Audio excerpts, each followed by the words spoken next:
Target salute guys. आज हम करने जा रहे हैं क्लास 7 ज्योग्राफी चैप्टर 5 का पार्ट 2 वाटर। आपको तो याद ही है पिछले पार्ट में हमने इसको 3 ब्रॉड टॉपिक्स में डिवाइड किया था इस चैप्टर को, और ओशन सर्कुलेशन के बेसिक्स तक हमने पूरी तरह से कंप्लीट कर लिया था। आज हमें डिटेल में पढ़ना है कि वेव्स, टाइड्स और ओशन करंट्स क्या होते हैं। नीडलेस टू से, ये मैंने पिछली बार भी कहा था, इस बार फिर से कह रही हूँ आपके बेनिफिट के लिए, कि सिविल सर्विसेज के जो एस्पिरेंट्स हैं, सीटेट वाले, सीडीएस वाले, बैंक पीओ वाले, जिसमें भी आपकी ज्योग्राफी अच्छी खासी पूछी जाने वाली है, इस टॉपिक को बहुत अच्छे से पढ़िएगा। स्पेशली जो हम अब कवर करने जा रहे हैं, वेव्स, टाइड्स और ओशन करंट्स। और स्कूल के एग्जाम के बच्चों, आपको तो मालूम ही है इससे कोई ना कोई क्वेश्चन आने ही वाला है, तो प्रॉपर फोकस रखिएगा यहाँ पे। ठीक है, स्टार्ट करते हैं वेव्स से। डिटेल में पढ़ते हैं कि वेव्स होती क्या है। When water on the surface of the ocean rises and falls alternately, उसको कहा जाता है waves। ये है waves की डेफिनेशन जो हमने आपकी कन्वीनियंस के लिए ब्रेक डाउन कर रखी है। इसके इंपॉर्टेंट टर्म्स पे ध्यान दीजिएगा। जो सरफेस पे पानी होता है ओशन के, सरफेस वाटर, ठीक है, वो जब उठता है फिर गिरता है, फिर उठता है फिर गिरता है, मतलब ऑल्टरनेटली ऐसा कर रहा है। एक बार उठ रहा है फिर गिर रहा है, ऑल्टरनेट टर्न्स ले रहा है, उसको कहा जाता है वेव्स। और वेव्स बनती कैसे हैं? विंड से। Waves are formed when wind scrapes across the ocean surface। जब विंड जो है वो ओशन सरफेस को हिट करता है और आगे बढ़ता है, उसकी वजह से वेव्स बनती हैं। जितनी ज्यादा स्ट्रॉन्ग विंड होगी उतनी बड़ी वेव बनेगी। तो सुनने में तो लग रहा है यार बहुत इजी है, बहुत अच्छा है, वेव्स तो बड़ी प्यारी होती हैं। प्यारी तो होती हैं जब तक वो डिस्ट्रक्टिव ना हो जाए।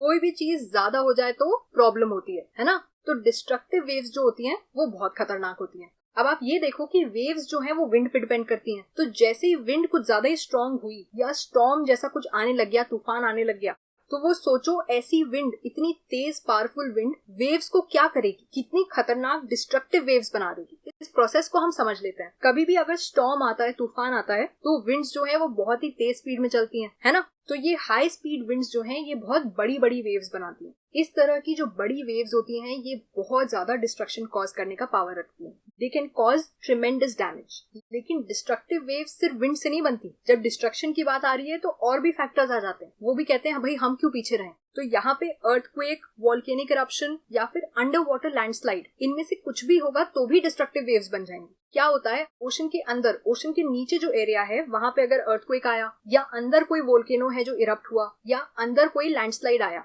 तो उसकी वजह से बहुत ज्यादा पानी जो है, ओशन वाटर, वो शिफ्ट हो जाता है। और पानी को इतनी ज्यादा एनर्जी मिलती है अंदर से कि वो बड़ी बड़ी वेव्स के फॉर्म में लैंड पे आ जाता है। इन बड़ी टाइडल वेव्स को कहा जाता है सुनामी, और ये 15 मीटर्स तक हाई हो सकती है। सुनामी बहुत बहुत ज्यादा डेंजरस होती है, बहुत डिस्ट्रक्शन कॉज करती है। जो सबसे बड़ी सुनामी कभी भी मेजर करी गई, the largest tsunami ever measured was 150 metres high.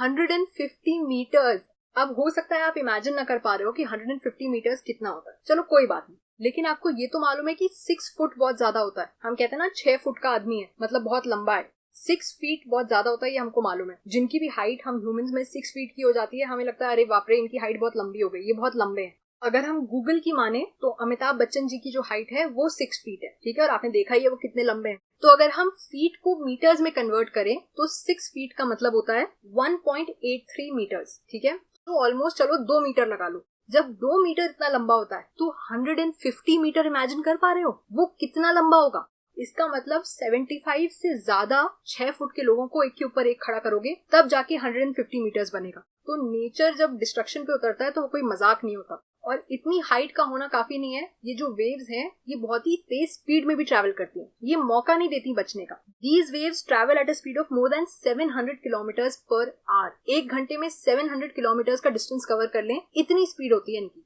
2004 में इंडिया में भी एक बहुत ही डेडली सुनामी आया था। The tsunami of 2004 caused wide spread damage, specially जो इंडिया के कोस्टल एरियाज हैं वहां पे। इस सुनामी के बाद इंडिया का जो सदर्न मोस्ट पॉइंट था, इंदिरा पॉइंट, जो अंडमान एंड निकोबार आइलैंड्स पे था, वो पानी के अंदर सबमर्ज हो गया। सुनामी, ये जो वर्ड है ये एक जापानीज वर्ड है जिसका मतलब होता है हार्बर वेव्स। ऐसा नाम क्यों रखा?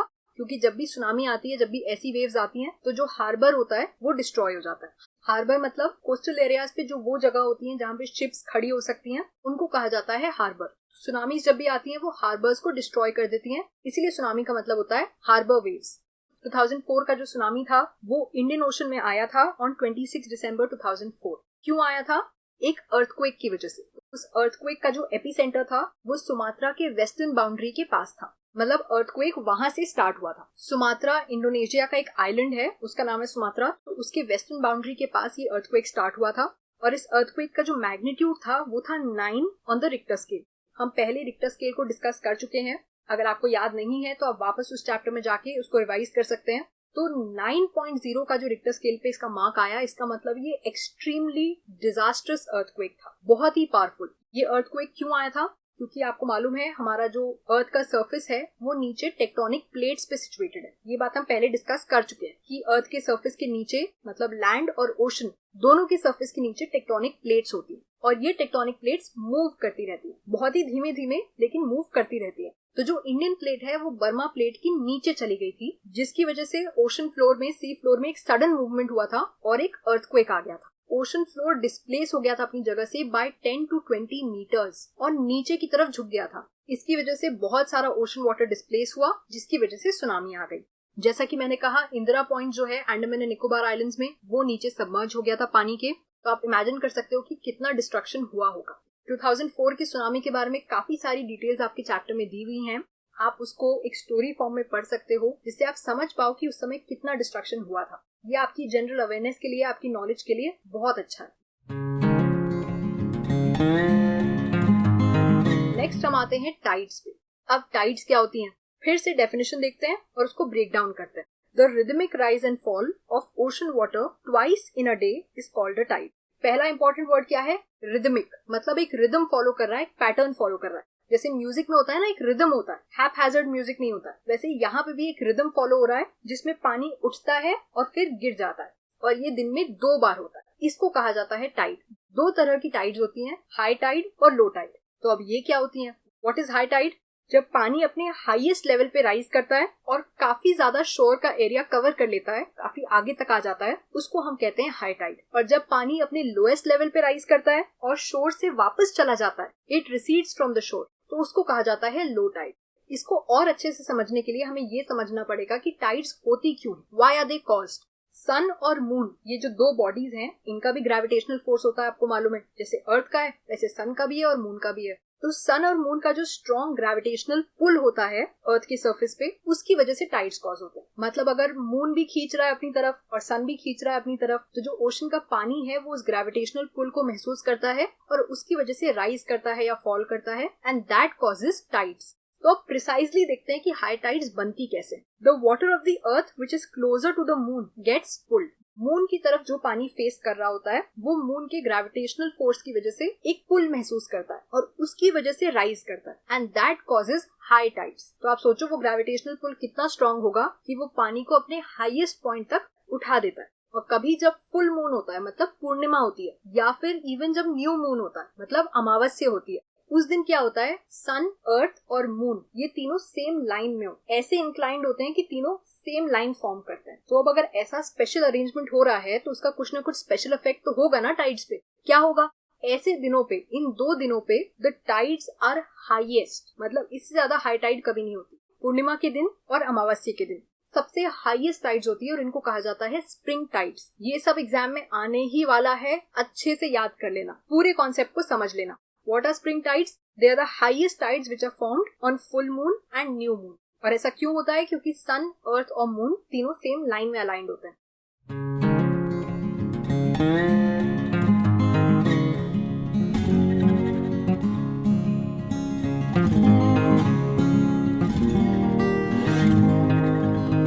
अब यार हाईएस्ट की बात तो हमने कर ली, तो अब लोएस्ट की बात भी करेंगे ही। नीप टाइड्स क्या होते हैं? जब मून अपने फर्स्ट और लास्ट क्वार्टर में होता है। आपको इस डायग्राम से क्लियरली दिख रहा है कि क्वार्टर्स का क्या मतलब है। मून की जो डिफरेंट पोजीशंस होती हैं उनको हम डिस्क्राइब कर सकते हैं, और इसीलिए जब मून अपने फर्स्ट और लास्ट क्वार्टर्स में होता है तब वो इस तरह से प्लेस्ड होता है कि ocean water diagonally opposite directions में पुल होता है। मतलब सन यहाँ पे है, मून यहाँ पे है और अर्थ यहाँ पे है। अब सन और मून दोनों ही अपना ग्रेविटेशनल फोर्स लगा रहे हैं। अच्छे से समझिएगा इसको। जब दोनों अपना ग्रेविटेशनल फोर्स लगा रहे हैं तो अर्थ पे जो पानी है, ocean water, that is experiencing diagonally opposite forces. Diagonal और ऑपोजिट, डायगोनली ऑपोजिट डायरेक्शंस में पुल हो रहा है। क्यों? Because of the gravitational force of the sun and the moon. इसकी वजह से लो टाइड्स होते हैं क्योंकि दोनों ग्रेविटेशनल पुल एक दूसरे को क्या कर दे रहे हैं, काफी हद तक कैंसिल कर दे रहे हैं। ऑपोजिट है ना, तो दोनों एक दूसरे के ग्रेविटेशनल पुल को काफी हद तक कैंसिल कर दे रहे हैं, जिसकी वजह से थोड़ा ही प्रेशर पड़ रहा है पानी पे और लो टाइड्स फॉर्म होती है। इनको कहा जाता है नीप टाइड्स। मतलब मून की जो ये स्पेशल पोजीशंस होती हैं फर्स्ट और लास्ट क्वार्टर में, उस समय जो लो टाइड्स बनती हैं, दे आर कॉल्ड नीप टाइड्स। अब टाइड्स के यूजेस क्या होते हैं? फिर कई सारे अच्छे यूजेस होते हैं। पहली बात, जो हाई टाइड्स होती हैं वो नेविगेशन में हेल्प करती हैं। शिप्स जो पानी में मूव करती हैं उनके नेविगेशन में हेल्प करती हैं। क्या होता है, जो हाई टाइड्स होती हैं उसमें पानी का लेवल राइज करता है और वो शोर पे आ जाता है। जब मैक्सिमम पानी डिस्प्लेस होके शोर पे आ गया तो अब जो शिप्स हैं वो इजिली हार्बर तक आ सकती हैं। दूसरा बेनिफिट होता है फिशिंग में। High tides also help in fishing, क्योंकि हाई टाइड फिर से पानी कहाँ की तरफ लाती है, शोर की तरफ। इसीलिए ज्यादा फिशेस जो हैं वो शोर के पास आ जाती हैं, क्योंकि पानी शोर के पास आ जाता है, और इसीलिए फिशरमैन जो हैं वो हाई टाइड में ज्यादा फिश पकड़ पाते हैं इन अ मोर इजी मैनर। कुछ कुछ प्लेसेस में टाइड्स में इतनी एनर्जी होती है और इतनी स्ट्रॉन्ग टाइड्स बनती हैं कि उस टाइड से इलेक्ट्रिसिटी भी जनरेट करी जा सकती है। So in some places tides are used for generating electricity. Third क्या बचा हमारे पास अब? Ocean currents. ये क्या होते हैं? फिर से हम इसकी डेफिनेशन देख लेते हैं। These are streams of water flowing constantly on the surface in definite directions. Ocean के सरफेस पे पानी की स्ट्रीम्स होती हैं जो किसी डेफिनेट स्पेसिफिक डायरेक्शन की तरफ ही मूव करती हैं। उनको कहा जाता है ओशन करंट्स। दो ब्रॉड तरह के ओशन करंट्स होते हैं, वार्म करंट्स और कोल्ड करंट्स। अब इस पॉइंट को हमने जितना आसान हो सके उतनी आसानी से आपको एक्सप्लेन किया है। बुक में तो पैराग्राफ फॉर्म में दिया हुआ है, उससे समझने में आपको हो सकता है प्रॉब्लम हो, इसीलिए यहाँ पे हमने एक सिंपल सा आपको एक डायग्राम चार्ट बना के समझा दिया है। वार्म करंट्स जो होती हैं वो कहाँ से कहाँ तक जाती हैं? They originate near the equator. मतलब वो कहाँ से शुरू हो रही हैं? उनका जो ओरिजिनेशन होता है उनकी स्टार्टिंग इक्वेटर के पास से, और वो कहाँ तक जाती हैं?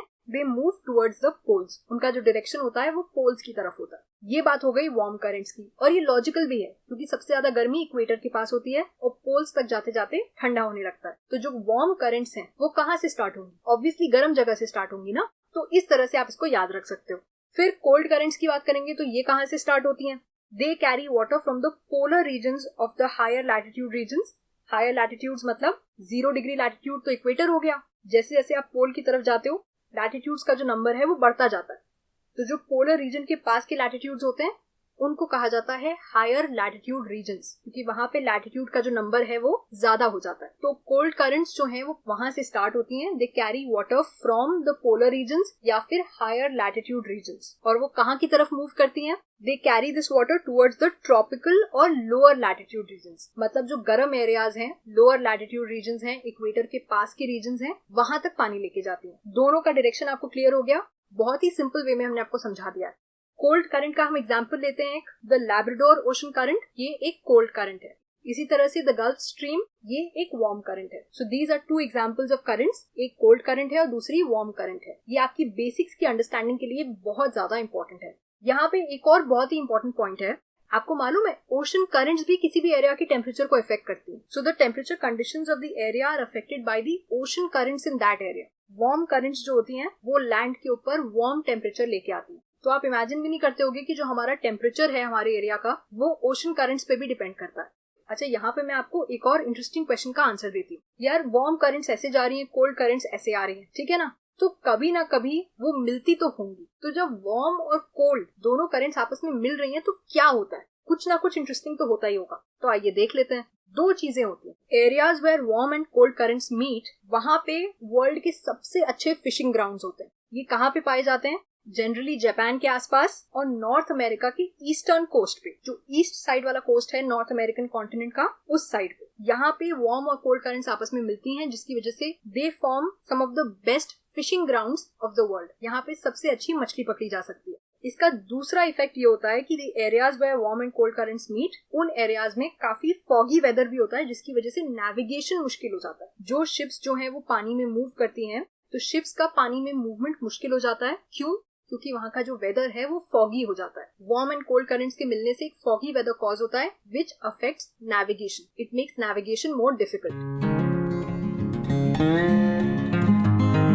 इसी के साथ हमने ये चैप्टर पूरी तरह से कंप्लीट कर लिया है। सारे इंपॉर्टेंट पॉइंट्स, सारे टेक्निकल टर्म्स, सारी डेफिनेशन सब अच्छे से आपको समझा दिया है। A heartfelt thank you to our subscribers जो लाइक करते हैं वीडियोस को, शेयर करते हैं, कमेंट करते हैं, कॉन्स्टेंटली हमारे एफर्ट्स को, हमारे हार्डवर्क को अप्रिशिएट करते हैं। आप जैसे लोगों की वजह से ही दुनिया चल रही है, क्योंकि आप दूसरे की मेहनत को अप्रिशिएट करना जानते हो, उसकी कदर करते हो। और जिन्होंने अभी तक सब्सक्राइब नहीं किया है, वीडियो को लाइक नहीं किया है, कमेंट नहीं किया है, शेयर नहीं किया है, अभी करो, because this is the time. अगर आज आप किसी की मेहनत को अप्रिशिएट करोगे, आपको सच में पसंद आया है तो उसको कन्वे करोगे, तो कल को आपकी मेहनत को भी अप्रिशिएट किया जाएगा। So with that I leave you guys and I see you next time with the next chapter. तब तक के लिए अपना ध्यान रखिए और बहुत मन लगा के पढ़ाई करिए। Bye bye.